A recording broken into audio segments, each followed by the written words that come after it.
Ярый, бисмилlah. Алхамдулиллах, салату вассаламу аля расулиллах. Ахират дәресләре һәм кыямәт галәмәтләренең зурларына кирдек, олуларына кирдек, һәм без сезнең белән Дәҗҗал темасын башладык. Шулай бит? Ягъни дөнья бетәр алдыннан җир өстенә шундый бер зат килә. Аны инде адәм баласы дип әйтәләр. Ул кеше аны Дәҗҗал дип әйтәбез инде, баш хәреф белән бу очракта әйтелә, чөнки бу аерым Дәҗҗал, шулай бит, зур Дәҗҗал. Һәм ул үзен Аллаһы Тәгалә дип үзенә башкаларны табындырачак, дидек. Һәм ул шул кадәр зур фитнә булачак, ягъни ул шул кадәр күп кешеләрнең башын әйләндереп хак юлдан аздырачак. Хәтта әйтәләр, Пәйгамбәр саллаллаһу алейһи ва сәллям әйтә, кешелек тарихында Дәҗҗалдан да куркыныч фитнә булмады дип әйтәләр. Ягъни безнең белән әйттек, анда байлык булсынмы, башка биек дәрәҗәләр булсынмы, алар берсе дә Дәҗҗал фитнәсе янында якында тора алмый. Шуңа күрә җир өстенә ничә пәйгамбәр килсә, һәрберсе үз халкын Дәҗҗал фитнәсеннән кисәтте.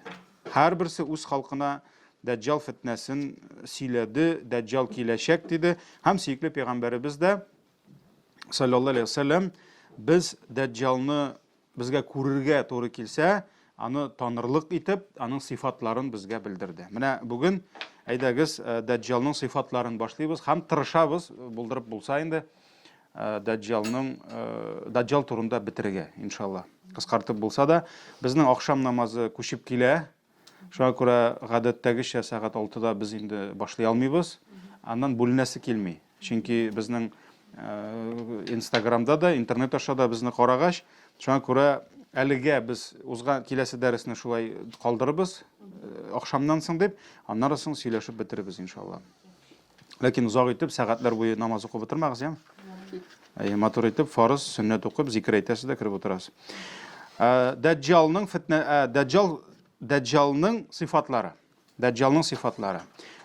Без сезнең белән әйттек, ул үзен илаһ дип әйтәчәк, үзенә башкаларны табындырырга тырышачак, ләкин Аллаһ Тәгалә аның илаһлыгы ялган икәнне күрсәтә торган сыйфатлар бирде. Һәм ул үзен Аллаһ Тәгалә урынына куйса да, без беләбез, ул ризыкка мохтаҗ булачак. Ашамаса үлә. Ул бит адәм баласы, шулаймы? Шуңа күрә ул ризыкка мохтаҗ була. Ул суга мохтаҗ була. Аңа эчәргә кирәк. Аңа йокларга кирәк. Йокламаса үлә. Шуңа күрә без беләбез, Аллаһ Тәгалә түгел, хәтта кешеләр дә йокламаячак, мәсәлән, җәннәттә. Чөнки йоклау ул бит инде көч-куәтне күрсәтми. Шулай бит?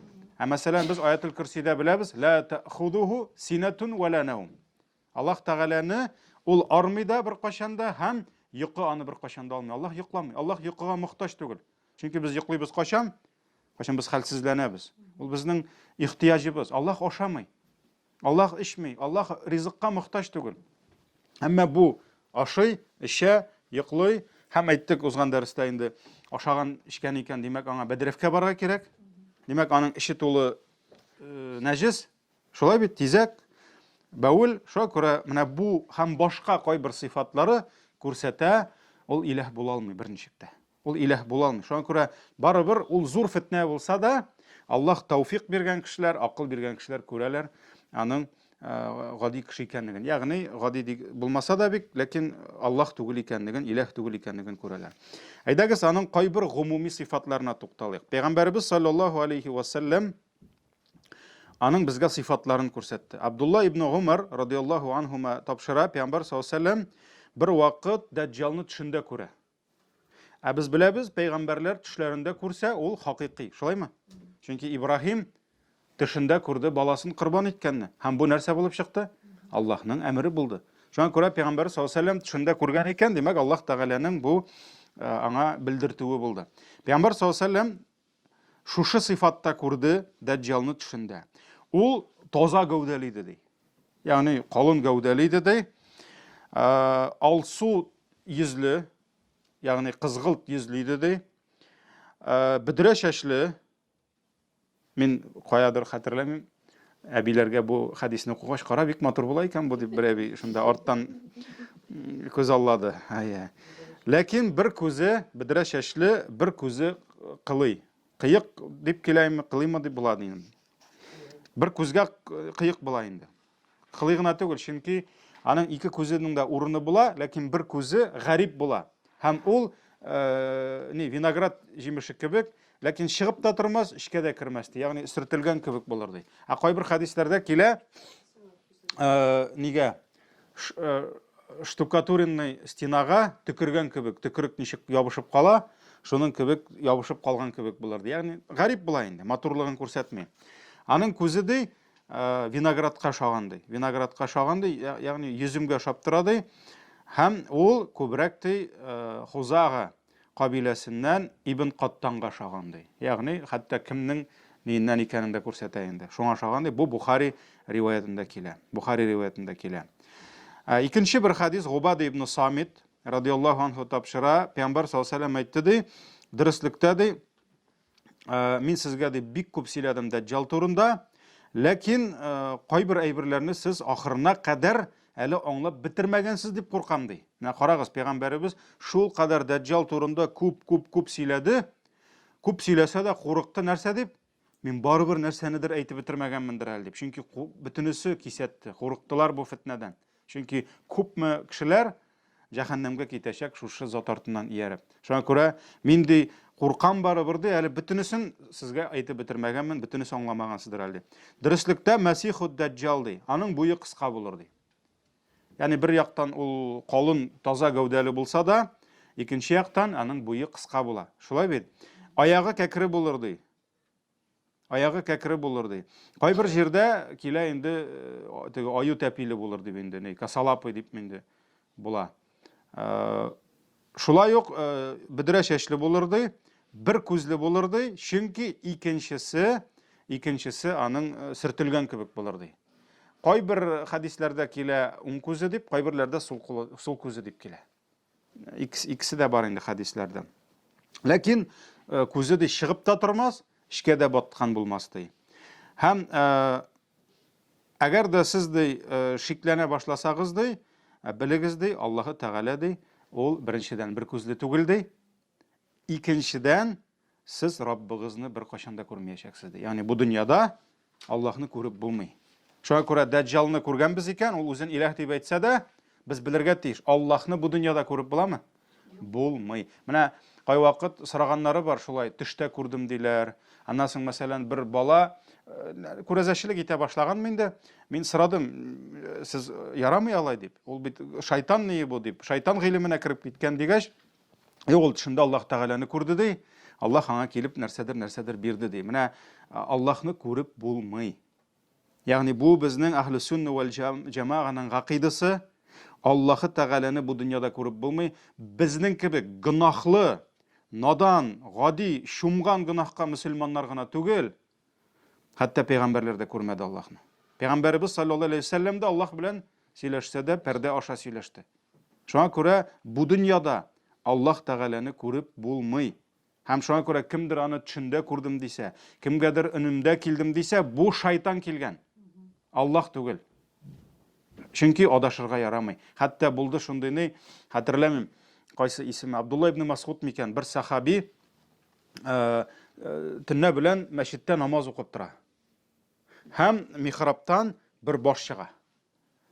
Һәм бер баш чыгып, Абдулла ди, мен исеме белән дәшә инде, менә мин синең Раббың ди, синең яныңа килдем ди, сине шул кадәр яратам ди.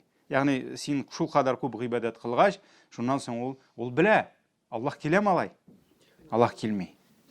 Аллаһ бер бәндәсенә дә килми алай. Шуңа күрә ул нәрсә ди? Кит мәлгун ди. Ягъни проклятый ди. Шин бит шайтан ди, һәм ул китеп бара. Аллаһка сыйынады. Шуңа күрә ул Пәйгамбәр саллаллаһу алейһи ва сәлләм әйтә, бу дөньяда берегез дә Аллаһны күрмисез ди. Шуңа күрә менә бу аның гомуми сыйфатлары. Бер күзле дигәннән.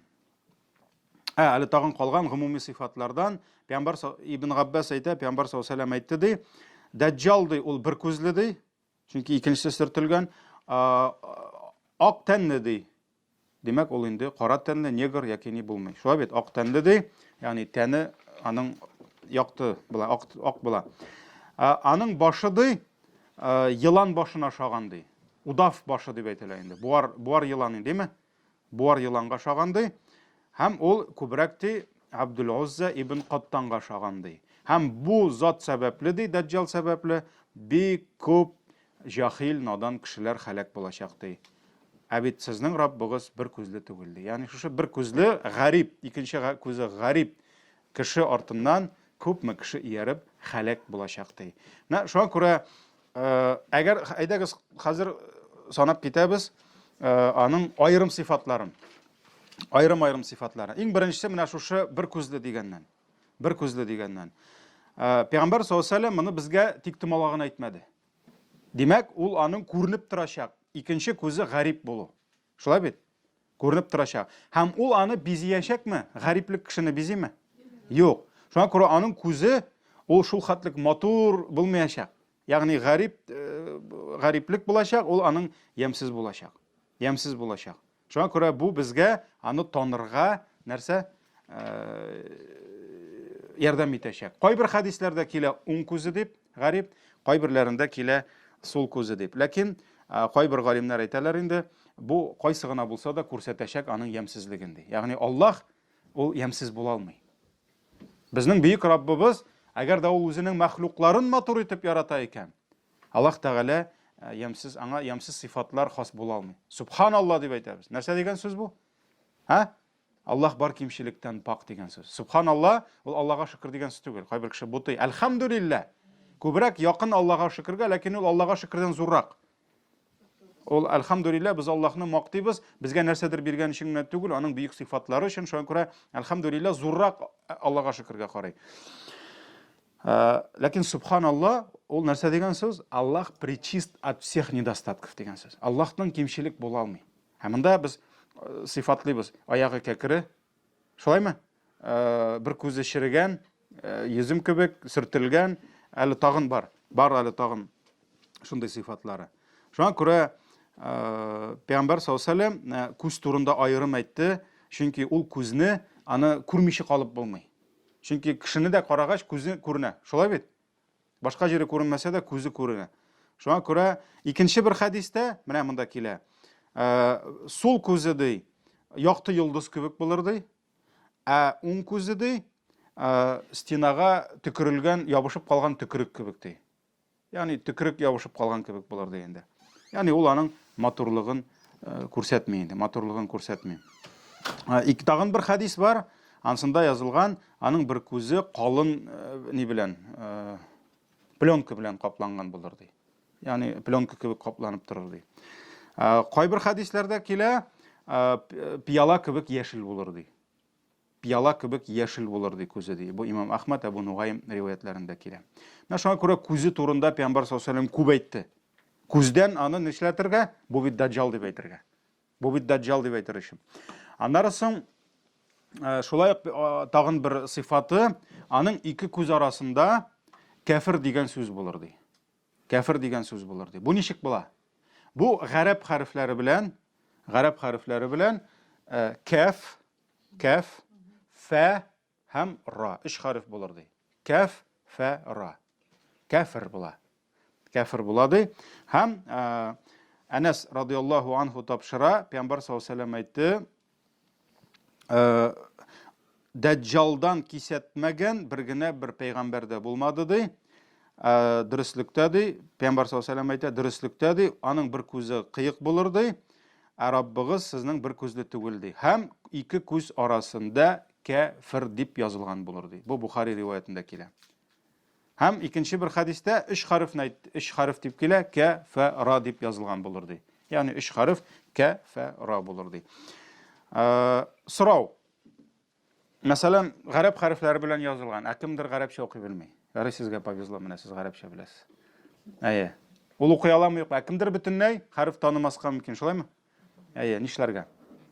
Пәйгамбәр саллаллаһу алейһи ва саллям әйтә, Абу Умама радиллаһу анху тапшыра, Пәйгамбәр саллаллаһу алейһи ва саллям әйтте, Даджалның ике күз арасында кафир дип язылган булыр ди, һәм аны һәр бер мөмин укый алыр ди.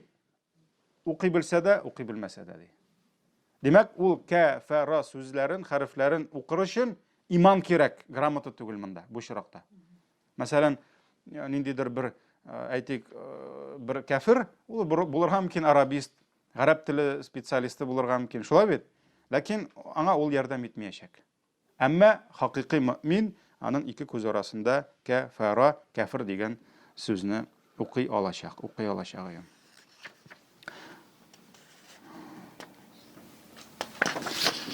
Менә бу шулай ук аның сыйфаты.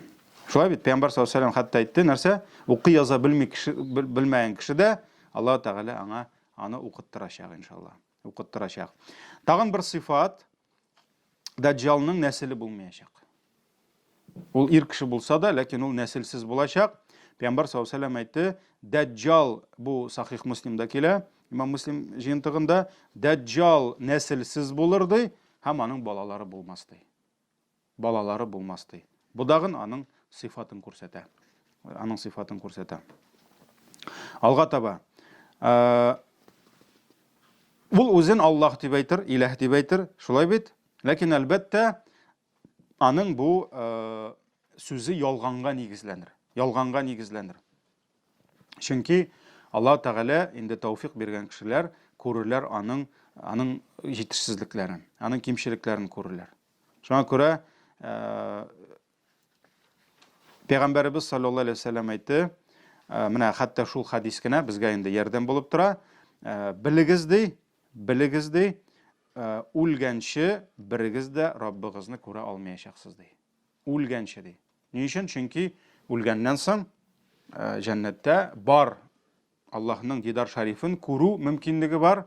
Шулай бит иң бәхетле кешеләргә. Әмма ләкин үлгәнче берегез дә Раббыгызны күрә алмассыз ди. Һәм инде әйткәнебезчә, аның кимчелекләре, бер күзле булуы, кәкре аяклы булуы, һәм башка шундый сыйфатлары бар. Дидек, шулай бит. Һәм менә ни өчен ул кешеләр, ничек итеп ул кешеләрне алдаячак? Нинди аңа мөмкинлекләр бирелгән? Әйдәгез шуларны карап чыгыйк. Чөнки ул бит инде үзен Илаһ дип әйткәннән соң, кешеләр андан ниндидер чудо көтәчәкләр, шулай бит, ниндидер мөгъҗиза көтәчәкләр. Әлбәттә, менә монда Аллаһ хикмәт иясе аңа ниндидер мөмкинлекләр биргән. Бер яктан безгә алданмас өчен сыйфатлар әйтелсә дә, икенче яктан кешеләрне алдау өчен, ләкин Аллаһ тауфик бирмәгән кешеләр.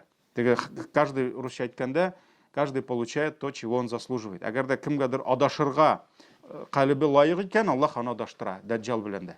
Шуңа күрә иң беренче аның сыйфаты, ул бер урыннан икенче урынга тиз күчеп йөрәячәк. Бер урыннан икенче урынга бик зур тизлек белән күчеп йөрәячәк. Һәм Нәввас ибн Сам'ан тапшыра, Пәйгамбәр саллаллаһу алейһи ва саллямнан сорагаш, Даджал җир буйлап ничек йөрер дигәч, ул әйтте, җил болытларны куган кебек, болытлар кебек ишеп йөрәячәк ди. Җил болытларны куган кебек, менә шулай болыт кебек ул ишеп йөрәячәк җир буйлап ди. Һәм беләбез, аның шулай ук тизлеген күрсәтә, ул менә шушы җир өстендә күпме була, ул бит инде бары санаулы вакыт була. Шулай бит. Шушы вакытта ул җирнең бөтен почмагында җитешә булырга. Бөтен җирдә булала. Ике генә шәһәргә кирә алмый, нинди шәһәрләр? Мәккә белән Мәдинәгә. Пәйгамбәр саллаллаһу алейһи ва саллям әйтә, Бухари Муслим риваятендә килә, Даджал кирмәгән бер генә бер җирдә калмас ди, Мәккә белән Мәдинәдән башка ди. Шуңа күрә Россиядә дә була. Аның безвизовый режим, ул бөтен җирдә була. Бөтен җиргә керәчәк, Америкада да җитешә, каядыр Австралиягә да барып җитешәчәк. Әгәр дә адаштырырлык кешеләр бар икән, каядыр Арктикада, Антарктида, анда да булачак, бөтен җирдә була. Ләкин Мәккә белән Мәдинәгә дә килә, әмма керә алмый. Чөнки анда фәрештәләр саклап торачак. Бу Бухари Муслим риваятендә килә. Шуңа күрә менә бу санаулы вакытта ул бик тиз йөри алуы да күрсәтә нәрсә? Ягъни бөтен җиргә өлгерүе дә тиз йөрүен күрсәтә. Хәтта менә Пәйгамбәр саллаллаһу алейһи ва саллям тагын бер хадисе килә, Абу Умамадан җир өстендә Даджал җитешмәгән бер урында калмас ди, Мәккә белән Мәдинәдән башка. Аларга да ул ди килер ди, ләкин кайсы яктан гына килергә тырышса да ди, фәрештәләр кылычлары белән аны каршы алырлар ди. Ягъни нәрсә? Аны кертмәячәкләр. Мәккәгә дә җитешә, Мәдинәгә дә, ләкин кертмәячәкләр аны. Менә бу аның тизлеге турында. Шулай ук аның үзе белән җәннәт һәм җәһәннәм була. Ягъни үзенең кечкенә генә җәннәте кешеләрне кызыктырырга һәм җәһәннәме була. Бу аның бер фитнәсе була. Ул әйтәләр инде, ул аның елгасы була дип. Ягъни аның була елгасы уттан булган, ләкин кешеләрнең күзенә ул су булып күренәчәк, оҗмах булып күренәчәк. Икенчесе судан була, яхшы судан, әмма ул ут җәһәннәм булып күренәчәк ди. Худайфа радиллаһу анһу тапшыра, Пәйгамбәр саллаллаһу алейһи ва сәллям әйтте, Дәҗҗал үзе белән ди, Дәҗҗалның үзе белән җәннәт һәм җәһәннәм булыр ди. Аның җәһәннәме ди, уты ди, дөрестлектә җәннәт булып чыгыр ди. Чөнки без нәрсә дидек? Алдый дидек, шулаймы? Дәҗҗал ул алдый. Ул хакыйкатьне ялган булып, ялганны хакыйкать булып күрсәтә. Шуңа күрә Пәйгамбәр саллаллаһу алейһи ва сәллям әйтә, хакыйкатьтә ди, аның үзе белән йөрткән уты ди, ул җәннәт булып чыгыр ди. Җәннәте ут булып чыгыр ди. Җәннәте ут булып чыгыр ди. Икенче бер хадистә килә, аның белән бергә ут белән су булыр ди. Аның уты салкын су булып чыгыр ди, салкын суы ут булып чыгыр ди. Ягъни ул бит инде җәннәткә кер дип әйтәчәк. Җәннәткә кергән кеше утка керәчәк. Шулай бит инде. Җәннәт дип уйлап. Кем утка килә, ул анда суны, җәннәтне табачак. Шуңа күрә Пәйгамбәр саллаллаһу алейһи ва сәллям әйтте, үзегезне халакаттан саклагыз ди. Һәм менә бөтен хадисларны укып тормыйм, вакыт юк. Вакыт юк. Менә монда бер хадис Муслим риваятында килә, Хузайфа тапшыра. Пәйгамбәр саллаллаһу алейһи ва сәллям әйтә, Дәҗҗал үзе белән нәрсә алып киләсен ди, мин аның үзенә карады яхшырак беләм ди. Чөнки Пәйгамбәр саллаллаһу алейһи ва сәллямгә Аллаһ Тәгалә хәбәр итте. Шулай бит? Дәҗҗал үзе дә белми әле. Әмма Пәйгамбәр саллаллаһу алейһи ва сәллям белә. Аның белән бергә 2 елга агыр ди. Шул елгаларның берсе ди, кешеләргә чиста, саф, чиста су булып күренер ди. Икенче елга кайнап торган ут кебек күренер ди. Бәлки инде теге лава кебек буламы, ничек буламы, мөһим түгел. Кайнап торган ут кебек күренер ди. Кем ди Дәҗҗал янында, кемгә ди Дәҗҗал янында булырга туры килсә ди, ут булып күренгән суга барсын ди. Җәннәт булып күренгәнне түгел, ут булып күренгән суга барсын ди. Аннарысын ут каршында күзен йомсын да, башын аска иеп шуннан ичсен ди. Шул ут суыннан ди. Чөнки ул чиста, салкын су булып чыгыр ди. Менә Пәйгамбәрбез бүтүнесен өйрәтә.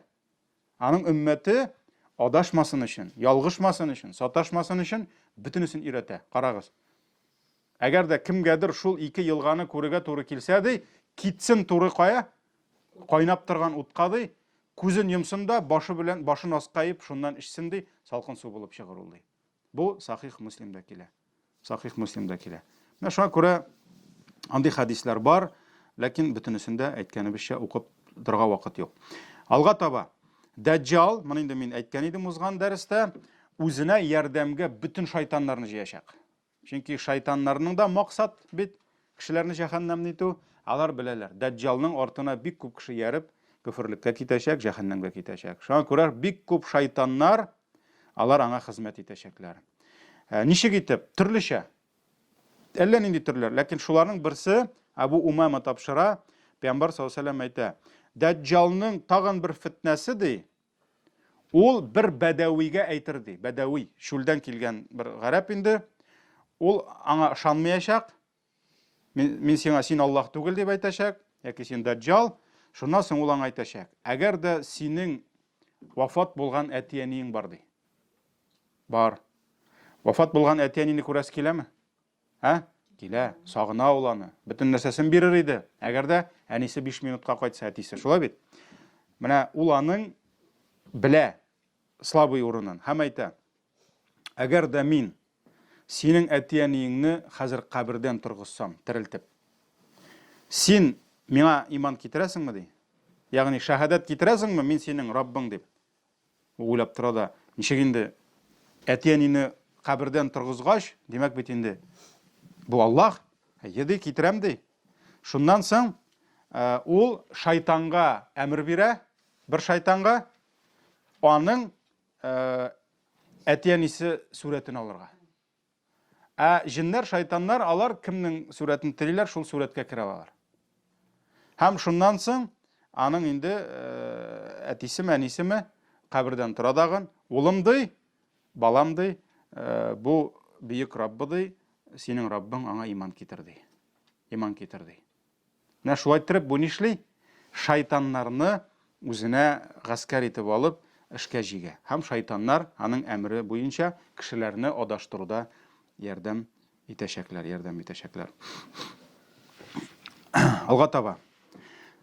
Хайваннар һәм кайбер җансыз әйберләр аңа хезмәт итәчәкләр.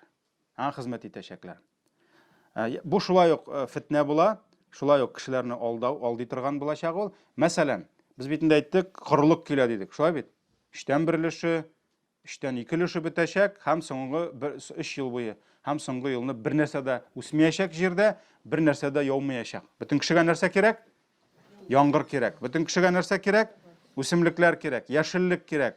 Бөтен кешегә иген кирәк. Бөтен кешегә хайваннарын ашатырга кирәк. Шулаймы? Әйе. Менә хәзер бу килә дә әйтә, күккә яңгыр яуды.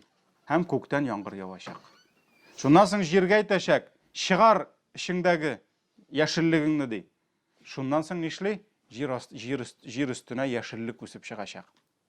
Монда инде бик күп кеше моңа иман китерәчәк. Шулай бит? Бөтенесенә су кирәк, бөтенесенә яшеллек кирәк. Кайбер хайваннарны үзенә чакырачак, ул хайваннар аның янына йөгереп киләчәк. Нәвас ибн Сам'ан исемле сахаби тапшыра, Пәйгамбәр саллаллаһу алейһи ва сәлләм әйтте. Ул ди, кешеләрне үзенә чакырыр ди, ягъни миңа иман китерегез, әйдәгез минем белән дип ди. Һәм ул кешеләр аңа иман китерерләр ди. Шуннан соң кемнәр аңа иман китерделәр? Ул шушы кешеләр янында күккә әмер бирер ди. Булды бит инде аңа иман китерделәр. Хәзер буларны нишләтергә кирәк? Буларга шөкер итәргә кирәк, рәхмәт белдерергә кирәк. Шуннан соң күккә әйтер ди, әйдә яңгырыңны яудырсаң була хәзер дип ди. Һәм яңгыр яуыр ди. Шуннан соң җиргә әйтер ди, чыгар җимешләреңне, яшеллекләреңне. Җир яшеллекләрен чыгарыр ди. Һәм кич кырын Дәҗҗалга ияргән кешеләрнең дияләре, сарыклары тукланып кайтыр ди. Хәтта диянең шияләре торып басыр ди, чөнки тугалар. Шулай бит инде, җилемнәре тулы булыр ди. Ягъни сөт белән тулы булыр ди. Карагыз, ничек фитнә. Шулай бит? Ничек итеп, менә бу искушение дип әйтәбез инде. Алданачак. Кемнәр, шуннан соң ул ди китер, буларны алдады бит инде. Тамам. Аннан соң ул икенче кешеләргә барыр ди. Аларны да чакырыр. Ләкин нәрсә? Алар аңа иярмәсләр ди. Һәм ул алар янынан китер ди. Ул киткәннән соң монда корылык килер ди, һәм аларның җимешләре, ниләре бетер ди. Һәм ул ди, шулай ук ул буш җирдән барганда җиргә эндәшер ди. Ишеңдә булган хәзинәләрне чыгар дип әйтер ди. Ягъни байлыкларны җир астындагы. Шуннан соң умарта күше шулай кеше белән ияреп барган кебек, аның артыннан шушы җирнең байлыклары ияреп барыр ди. Менә шулай итеп, ул инде байлык белән, муллык белән кешеләрне нишләячәк? Алдыячак инде, алдыячак. Менә бу шулай ук аның кайбер сыйфатлары. Аннары соң инде бар шулай ук хадис, берничә хадис килә ул. Мин аны кыскача гына хәзер китерәм сезгә. Ул бер егетне үтереп яңадан терелтәчәк. Бер егетне, бу шулай ук Дәҗҗалның бер шундый фитнәсе. Абу Саид аль-Худри радиллаһу анһу тапшыра, бер вакыт Пәйгамбәр саллаллаһу алейһи ва сәлләм безгә ди, бик озак итеп Дәҗҗал турында сөйләде ди. Бик озак сөйләп утырды ди, һәм әйтте ди, килер Дәҗҗал ди, әмма Дәҗҗалганы Мәдинәгә кертмәсләр ди. Һәм ул Мәдинәнең шитендә бер урынга тукталыр ди. Тукталыр ди, шулай Мәдинәгә карап тора инде. Һәм шул көнне ди, аның янына кешеләрнең иң хәерлесе килер ди. Ягъни шундый иманлы, шундый көчле бер кеше килер ди. Һәм әйтер ди, шаһадат кылам, шаһадат китерәм, син Дәҗҗал дип әйтер ди. Хәтта икенче хадистә килә, ул ди килер ди, аның янына теге вызов ясаган кебек инде. Һәм аны кертмәсләр ди, сакчылар. Һәм әйтерләр ди, әйдәгез моны үтерәбез дип әйтерләр ди. Шуннан соң ул әйтер ди, юк ди, мин ди аңа килдем, ул гына мин үтерә ала дип әйтер ди. Шуннан соң аны кертерләр ди Дәҗҗал янына ди. Һәм ул дәҗҗалга килгәндә үк әйтерде, шәһадәт китерәм, син дәҗҗал ди, һәм кешеләргә дә әйтер, уларны күрде, күзе суқы, бер күзе сөртелгән, кәфир дип язылган, шәше бөдрә, аягы кәкре, бөтен нәрсә туры килә. Шулаймы? Шуннан соң ул әйтер ди, бу дәҗҗал ди, шәһадәт китерәм, бу ялганчы дип әйтер ди. Шуннан соң дәҗҗал кешеләргә әйтер ди, әйтегез ди, әгәр дә мин бу кешене үтерсәм, аннарысын терелтсәм, сез ди, минем турында сезнең шик калырмы ди, минем хакымда ди. Шуннан соң кешеләр әйтер ди, юк, калмас ди. Әгәр дә син инде үтерәсең, терелтәсең икән, димәк Аллаһ Тәгалә син. Шулай бит инде, син иләһ. Шуннан соң ул аны үтерә һәм яңадан терелтер ди. Яңадан терелтер ди. Ләкин терелгәч тә, шундук бу аңына килгәч ди, кычкырыр ди, мин ди моңа кадәр сине дәҗҗал икәнне белгән булсам, хәзер тагын да ныграк беләм дип әйтер ди. Чөнки хадислар бар бит, шулай бит. Һәм шуннан соң дәҗҗал аны үтерергә теләр ди, каядыр килә инде, ул аны үтерә алмас ди, каядыр килә, ул аны ыргытыр ди, һәм бөтен кеше уйлар ди, җәһәннәмгә ыргыткан кебек, ләкин ул иҗмахка китер ди.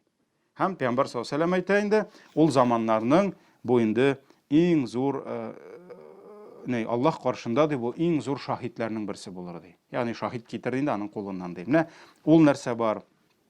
Төрле шундый сыйфатлары килә инде хадисләрдә. Монда күп килә ул, ләкин әйтәм бит, бөтенесен без укырга өлгермибез. Бар, аны хәтта җәзалады дип килә. Икенче тапкырында, ягъни ул бит инде бар иман китермәде. Ул кычкырды, син ялганчы диде. Мин күбрәк ышандым синең ялганчы икәнеңә диде. Шуннан соң инде ул хәтта килә, аның, мәсәлән, беренче үтергәндә үк хадистә килә инде, ул шушы хезмәтчеләрен үзенә ияргән кешеләр була бит на. Шуннан соң ул әйтер ди, сез ышаначаксызмы, әгәр дә аны үтергәннән соң яңадан терелтсәм ди. Әйе ди, үтерегез аны дип әйтер ди. Хәтта аны инде пычаклар белән хадистә килә инде. Кадарлар ди, җәзаларлар ди. Һәм шуңа карамастан ул ди нәрсә дип әйтер? Мин сиңа иман китермим, син ялганчы дәҗҗал дип әйтер ди. Ягъни инде ахыр чиктә ул бары шаһид китә дип килә инде. Кайда килә ул? Кая килеп чыга? Абу Бәкр ас-Сиддиқ радиллаһу анһу тапшыра, Пәйгамбәр саллаллаһу алейһи ва сәллям әйтте, дәҗҗал ди көнчыгыштан чыгыр ди. Көнчыгыш Пәйгамбәр саллаллаһу алейһи ва сәллям кайда булды? Мәккәдә, Мәдинәдә бит инде. Димәк, Мәккәдән, Мәдинәдән көнчыгыштан чыгыр ди. Хурасан исемле җирдән ди. Хурасан ул бит инде бүген ул Иран дип килә. Шулай бит инде. Иран җирләре, Төркмәнстан монда Иран җирләрендә килер ди. Һәм аның ди артыннан йөзләре кыелган калкан, ковыны щит, шуңа шаган кешеләр артыннан ияреп барырлар ди. Менә бу инде күрсәтә, Хурасан дигән җирлектән чыга. Ләкин Хурасан дигән җирлектән дә әле чыккач та аны кешеләр танымаячак сразу. Аны таныячаклар кайда? Ул Иракны үтеп китеп Сирияга килгәндә. Ирак белән Сирия, Шам арасында аны кешеләр таныячак. Шуңа күрә Пәйгамбәр саллаллаһу алейһи ва сәллям әйтә, ул ди Сирия белән Ирак арасында булган җирдә килеп чыгыр ди, һәм җир өстендә уңга сулга бозыклык кыла башлар ди. Әй Аллаһның бәндәләре, нык булыгыз дип әйтер ди. Шуңа күрә менә шушы Ирак белән Сирия арасында шушы урында дәҗҗал килеп чыгачак инде. Кешеләр аны шунда күрәчәкләр. Күпме булачак ул җир өстендә дәҗҗал? Пәйгамбәр саллаллаһу алейһи ва сәллямнан сорадылар сахабалар, чөнки әйтәм бит инде Пәйгамбәр сөйли торган булган. Менә дәҗҗал шундый ди. Аның сыйфатларын, аның эшләрен, аның явызлыгын һәм сахабалар сорадылар. Күпме булачак ул? Күпме түзәргә кирәк аны җирдә? Пәйгамбәр саллаллаһу алейһи ва сәллям әйтте, ул җир өстендә 40 көн булыр ди. Узакмы, юкмы? Юк име? Ярар. Ул җир өстендә 40 көн булыр ди. Беренче көне 1 елга торыр ди. Иң авыр, иң узак көн булачак 1 ел. Беренче көне. Аннарысын 1 айга торыр ди. Аннарысын 1 атнага торыр ди. Калганнары сезнең көннәрегез кебек булыр ди. Демәк, 1 ел, икенче көн 1 ай, өченче көн 1 атна, аннарысын китә сезнең гади көннәрегез кебек ди.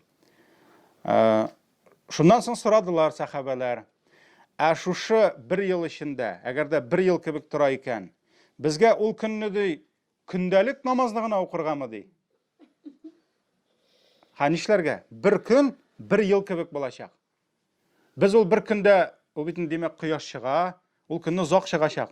Шулай бит, ничәдер ай кояш чыгачак, ничәдер ай өйләгә килеп җитәчәк, ничәдер ай икендегә, 12 ай эчендә бер көн үтәчәк. Шулай бит инде. Шуңа күрә сахабалар сорадылар, нишләргә? Ул көнне намазны 5-не генә укырганмы? Димәк бит инде 1 елга 5 намаз гына булып чыга. Шулай бит, абулай бит ул бер көн. Шуннан соң Пәйгамбәр саллаллаһу алейһи ва саллям әйтте, юк диде, үзегезнең гадәтенчә санап укыгыз диде. Үзегезнең гадәтегезчә санап укыгыз диде. Менә бу нәрсәне аңлата? Димәк, ул бу образны гына түгел, күчмә мәгънәдә түгел. Чыннан да бу 1 ел булып үтәчәк. Бер көн 1 ел кебек үтәчәк. Һәм һәрбер кеше вакыт белән санарга тиеш булачакмы? Ул бөтен дөньяда шулай булачак. Димәк, бөтен дөнья намазны 360 көнлек итеп укыячак. 1 ел эчендә. Менә санап укыгыз диде Пәйгамбәр саллаллаһу алейһи ва саллям. Менә бу күрсәтә, ул теге кай вакыт бит инде мәсәлән авырып ятканда бер төндә 1 ай кебек тыйлырга мөмкин. Шулай бит, ләкин ул барыбер 7-8 сәгать кенә. Ә монда ул 1 ел дигән сүз хакыйкый 1 ел булачак. Чыннан да Даҗҗал 1 ел буе, беренче көне 1 ел буе нитәчәк, сузылачак инде. Аннан соң инде ай, аннан соң атна. Шуңа күрә Пәйгамбәр саллаллаһу алейһи ва саллям тиешенчә санап барыгыз дип әйтте. Тиешенчә санап барыгыз дип әйтте. Кемнәр ярәшәк Даҗҗалга күбрәк? Монда инде төрле хадисләр килә. Кайбер хадисләрдә килә Бәну Исраил халкыннан күп кеше ярәшәк дип килә инде. Аннары соң килә 70 мең Бәну Исраил халкыннан Исфахан җирлегеннән, Исфахан ул бит инде Ирандамы? Иранда Исфахан шәһәре фарсы шапаннары белән булырлар ди. 70 мең кеше иярер ди Исфахан җирлегеннән. Алар бөтенесе дә фарсы, персидский була инде, диме? Фарсы шапаннарыннан булырлар ди. Алар ярәшәкләр ди. Аннары соң килә, сезгә дә монда зур шатлык бар инде. Дәрестә утыручыларга бик күп хатын-кыз ярә дип килә. Әле шәше бөдрә булганга. Хәтта ирләр үз кул астындагы хатын-кызларны бәйләп куйырлар өйләрендә ди. Хатыннары чыгып, шушы Даҗҗалга иярмәсеннәр өчен ди. Әгәр дә инде аларны өйдә бәйләп тотырлык була икән, демәк шуннан да Даҗҗал нишли? Ул кешене адаштыра, саташтыра дигән сүз. Адаштыра, саташтыра дигән сүз. Шуңа күрә хатын-кызларны, үз кул астындагы хатын-кызларны бәйләп торырлар ди, өйдән чыгармас өчен ди. Иярмәсеннәр өчен. Алга таба Мәккә белән Мәдинәгә кирә алмый. Пәйгамбәр саллаллаһу алейһи ва саллям әйтте, Мәдинәгә кирә торган һәрбер юл өстеннән Аллаһ фәрештәләр куелыр ди. Һәм Мәдинә турында сүз бара. Мәдинәгә шума шире кирмәс, һәм Даҗҗал кирмәс ди. Фәрештәләр саклап торырлар инде. Икенче бер хадистә килә, монда килә Мәдинәгә кирмәс ди Даҗҗал. Чөнки аның 7 ишеге булыр ди, һәр ишектә 2шәр фәрештә торыр ди. Ягъни Мәдинәгә кирә алмый инде. Кирә алмый. Ухуд тауына кадәр артына килер ди, анда аны фәрештәләр каршы алырлар ди, һәм аны кире Сириягә бурып җибәрерләр ди. Менә Сирия инде ул хадисләрдә үк әйтелгән, ул инде фитнә җире инде. Фитнә җире. Менә хәзер дә бит инде ничек сугышлар булды, шулай бит. Аны да кире Шәмгә бурып җибәрерләр ди. Шәмдә ул халак булачак ди. Чөнки анан да кем каршы ала? Гайса алейхиссалам каршы алачак. Алдагы хадис шулай ук. Бер генә бер шәһәр, Пәйгамбәр саллаллаһу алейһи ва саллям әйтә, бер генә бер авыл калмас, Даҗҗал үтеп кирмичә ди. Бөтен җирдә җитшә. Беренче көне 1 ел кебек була. Шулаймы? Мәккә белән Мәдинәдән башка ди, чөнки Мәккә белән Мәдинәгә кирә торган юлда саф булып фәрештәләр торырлар ди, шушы 2 шәһәрне сакларлар ди. Шушы 2 шәһәрне сакларлар ди. Мәдинәгә килгәч ди, ул ди шушы Мәдинә өстенә килеп басыр ди. Һәм шунда ди Мәдинә ди 3 тапкыр тетрәп куйыр ди. Тетрәп куйыр ди.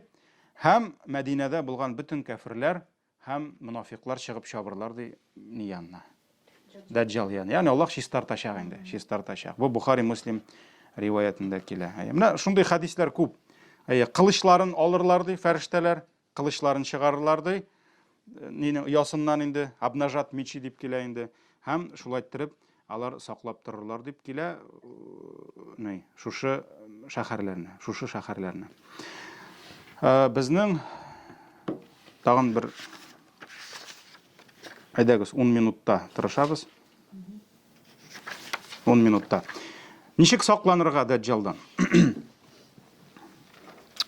Иң беренчесе без сезнең белән әйттек инде, Дәҗҗалны ишетсәң качарга кирәк. Һәм бу чиракта качу ул сугыш кырында дошманнан качу түгел, бу куркаклык түгел. Бу зур фитнәдән качу. Шуңа күрә ишеттеңме? Казанда торганда Питрәшкә килеп җиткән ул дип бер җиргә кач. Ул Казанга килеп җиткәнче син монда булырга тиеш түгел. Качырга кирәк. Качырга кирәк. Кемдер качала икән Мәккә Мәдинәгә кереп, Мәккә Мәдинәгә кереп. Монда бер нәрсә юк ха. Монда бүтән нәрсә юк. Монда бүтән нәрсәне ташларга кирәк, чөнки нәрсә Дәҗҗал үз артыннан ияртә. Шуңа күрә Пәйгамбәр саллаллаһу алейһи ва саллям әйтте, Дәҗҗалның якынаюын ишеткән качсын, ерак торсын. Аллаһ белән ант итеп әйтәм ди, Аллаһ белән ант итеп әйтәм ди, үзен мөэмин дип санаган аның янына килер ди, аннарысын шикләнеп аның артына ярыр ди. Шуңа күрә ул иманнарны какшата. Ул кешенең динен какшата. Шуңа күрә качырга китергә кирәк. Кешеләр Дәҗҗалдан тауларга менеп качырлар дип килә хәтта. Пәйгамбәр саллаллаһу алейһи ва саллям әйтә, кешеләр ди Дәҗҗалдан тауларга менеп качырлар ди. Шуңа күрә менә китергә кирәк, качырга кирәк. Бу беренчесе.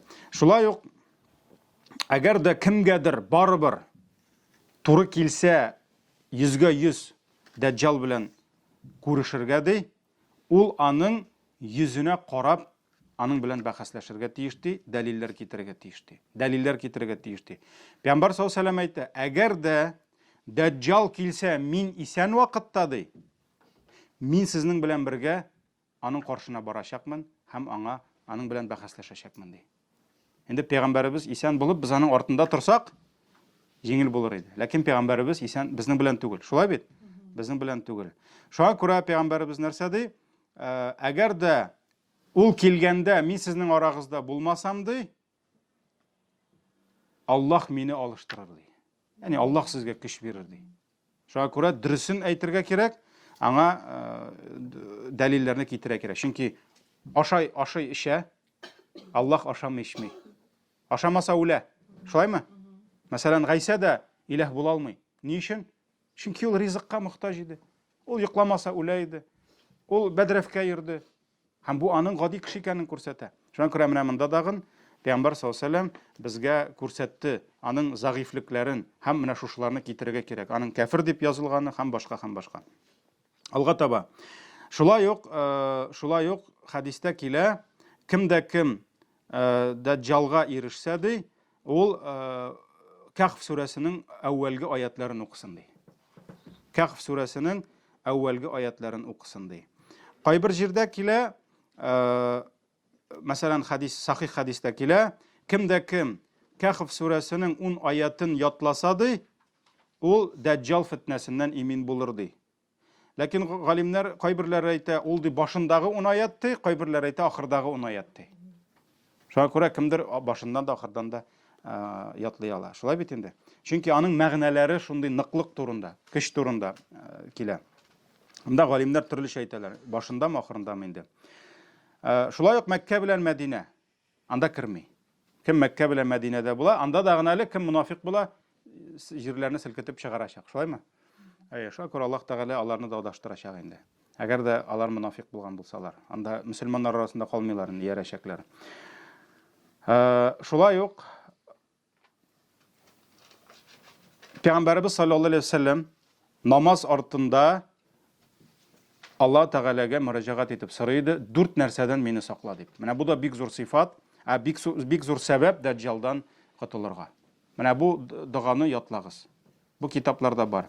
Пәйгамбәр саллаллаһу алейһи ва саллям әт-тахият укыганнан соң, салават укыганнан соң, тәшәһхүдтә утырганда Аллаһ Тәгаләгә мөрәҗәгать итеп, "Я Раббым, мине 4 нәрсәдән сакла" диде. Беренчесе кабер газабыннан сакла диде, җәһәннәм газабыннан сакла диде, тормыш һәм үлем фитнәләреннән сакла диде, һәм дәҗҗал фитнәсеннән сакла диде. Ул җиңел, анда Аллаһумма инни аузу бика мин газаби җаһаннам дип, ва мин газабил кабр дип кабатланып кына килә. Бу Бухари, Муслим риваятләрендә килә. Шуңа күрә менә бу да зур сәбәп булып тора. Зур сәбәп булып тора. Аннан сакланырга. Шулай ук тагын бар хадисләрдә дәҗҗал кашан килер ди? Кашан килер ди? Кашан дәҗҗал турында минбәрләрдән сөйләшми башлагач ди, сөйләми башлагач. Яни кашан кешеләр белми башлый дәҗҗалны, шул вакытта килер ди. Шуңа күрә дәҗҗалны сөйләргә кирәк. Дәҗҗалны аңлатырга кирәк. Һәм инде дәҗҗалның һәлак булуы, дәҗҗалның үтерелүе турында инде хадис килә, беләбез, Гайса алейхиссалам кулыннан үләчәк. Шулай бит? Абу Хурайра радиллаһу анху тапшыра, Пәйгамбәр саллаллаһу алейһи ва саллям әйтте. Мөселман өммәте, ул бит инде кем кайсы җитәкче астына иярәшәк әле? Мәһди җитәкчесе артына иярәшәк, шуның кул астында, һәм алар инде зур көрәшкә әзерләнәчәкләр ди. Зур сугыш булачак ди. Һәм бу кемгә каршы булачак? Дәҗҗалга һәм аңа иярүчеләргә каршы булачак ди. Шул вакытта ди, иртәнге намазга азан әйтелер ди, һәм шул вакытта Гайса ибн Мәрьям җир өстенә төшер ди. Җир өстенә төшер ди, һәм аларны җитәкләр ди. Гайса пәйгамбәр төшәчәк, һәм аларны бөтен мөселманнарны ияртәчәк ди. Һәм алар барачаклар дәҗҗалга ди. Дәҗҗал Гайсаны күрү белән суга төшкән тоз кебек эри башлар ди. Ул аңа каршы тора алмый. Менә әле теге кемдер әйтә бит инде, миссия Гайсаның беткән дип әйтергә мөмкин. Юк әле, Гайсаның җирне коткарасы бар иң зур фитнәдән. Һәм дәҗҗал ди Гайсаны күрү белән суга төшкән тоз кебек эри башлар ди. Эри башлар ди. Ләкин Гайса көтеп тормас ди, аны барып үтерер ди. Һәм аның сөңгесендә, капьосында аның каны булыр ди. Ул күрсәтер ди. Менә бу кеше дип әйтер ди. Сез дөрес иярмәдегез дип. Менә монда инде күп төрле уйларга була инде. Хәтта мәсәлән, бүген бит инде бүгенге көндә сугышлар капье белән барамы? Юк. Бүген бит инде современное оружие, автоматлар, пулеметлар, самолетлар, ракеталар, шулаймы? Ләкин карагыз, бу бит әле ничә елдан соң, бу бит инде будущее турында әйтелә, киләчәк турында. Әле кешеләр яңадан нәрсәләргә кайталар? Мөмкин укларга һәм сөңгеләргә. Сөңгесенең очында ди күрсәтер кешеләргә дәҗҗалның канын ди. Менә бу кеше, бу бәндә бу, кыл бу, мәхлук бу, Аллаһ түгел дип күрсәтер ди. Шулай ук Пәйгамбәр саллаллаһу алейһи ва саллям әйтә, ул заманнарда ди мөэминнәрнең җитәкчесе булып, тугры бер бәндә булыр ди, дөрес бәндә. Мәһди турында сүз бар, әйме? Һәм иртәнге намазга азан әйтелгәч, камәт төшкәндә Гайса ибн Мәрьям төшер ди. Һәм имам булып чыккач, берәү бит инде камәт төшкәндә имам чыкты, ул артка чигенер ди. Гайсага юл биреп ди, чөнки бөтенесе Гайсаны таный. Әмма Гайса нәрсә дип әйтер ди?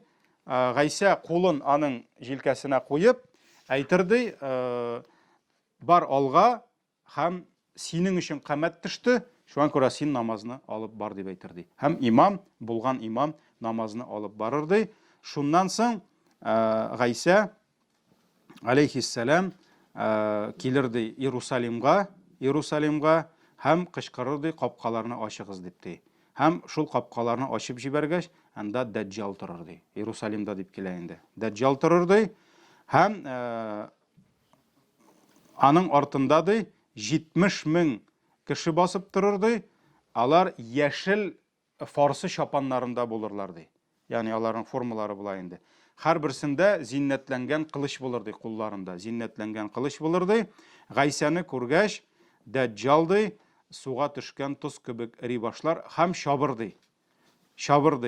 Һәм көн чыгыштагы ишектә Гайса аны куып җитәр, һәм шунда үтерер ди.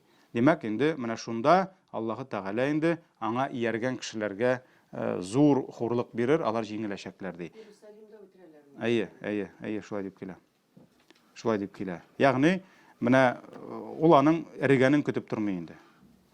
Эрегәнен көтеп тормый. Менә шул безнең инде бу кыскача гына, бу кыскача инде Пәйгамбәр саллаллаху алейһи ва сәллям әлбәттә безгә күп калдырды моның турында. Шуңа күрә бүгенгә җитә Дәҗҗал турында.